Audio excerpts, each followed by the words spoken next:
Hello everyone, আসসালামু আলাইকুম। আশা করি সকলেই ভালো আছেন আল্লাহর রহমতে আমিও ভালো আছি আপনাদের দোয়ায়। সো ভিউয়ার্স, আজকে আমি কথা বলবো এআই ইমেজ ক্রিয়েটর নিয়ে। আমাদের বিশ্বজুড়ে এ নিয়ে অনেক তোলপাড়। এআই দিয়ে অনেক ভালো কাজও করা যায়, অনেক খারাপ কাজও করা যায়। সুতরাং আমরা সবসময় পজিটিভ সাইড সিলেক্ট করব। তো ভিউয়ার্স, আমি স্ক্রিনে দেখাই দিচ্ছি কীভাবে এই ইমেজগুলো ক্রিয়েট করবেন। সো ক্রিয়েট করার আগে আমার একটি অনুরোধ, যারা এই চ্যানেলে নতুন প্লিজ সাবস্ক্রাইব করুন এবং আমার সাথেই থাকুন। সো ভিউয়ার্স, কথা না বাড়িয়ে আমরা মূল কাজে চলে যাই।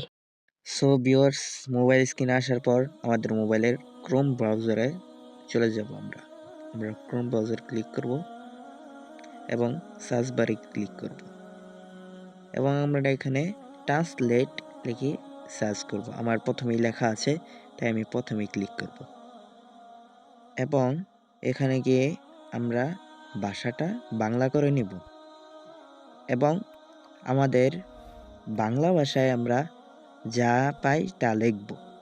যত কাপড়ের রং কি থাকবে, আবিজাবি যা আছে সব লিখব আমরা, যা আর কি বানাতে চাই। তারপর হয়ে গেলে আমরা নিচে যাব। নিচে যায় যে ইংরেজি লেখাটা দেখা যাচ্ছে, এটা আমরা কপি করব। এটা আমরা কপি করে নিলাম। এবার আমরা সার্চ বাটনে এসে বিং ইমেজ ক্রিয়েটর লিখব। বিং ইমেজ ক্রিয়েটর দেখেন স্ক্রিনের মধ্যে আমরা দিয়ে দিয়েছি। এই যে প্রথমে যে আসছে এটাই আমরা ক্লিক করব। সো গাইস, আরেকটা কথা, এই ওয়েবসাইটটা কিন্তু সাইন আপ করে নিতে হবে। আমাদের সাইন আপ করা আছে, তাই এখন দেখাবো না। এইখানে আমরা এই যে যা কপি করে আনছিলাম তা পেস্ট করব।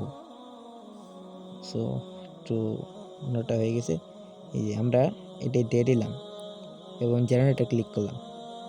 এখন আমাদের ছবিটা ক্রিয়েট হচ্ছে। আমরা যা লিখছি তা অনুযায়ী আমাদের ছবিটা ক্রিয়েট করে দিচ্ছে এআই।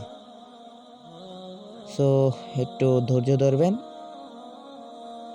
এই দেখেন ছবি আমাদের রেডি এবং দেখেন কত ছবিটায় এইচডি কোয়ালিটি।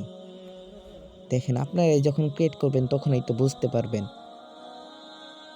সো ভিউয়ার্স, ভিডিওটি আজকে এই পর্যন্তই। যদি ভিডিওটি ভালো লেগে থাকে তাহলে please subscribe and like and comment and share. আল্লাহ হাফেজ।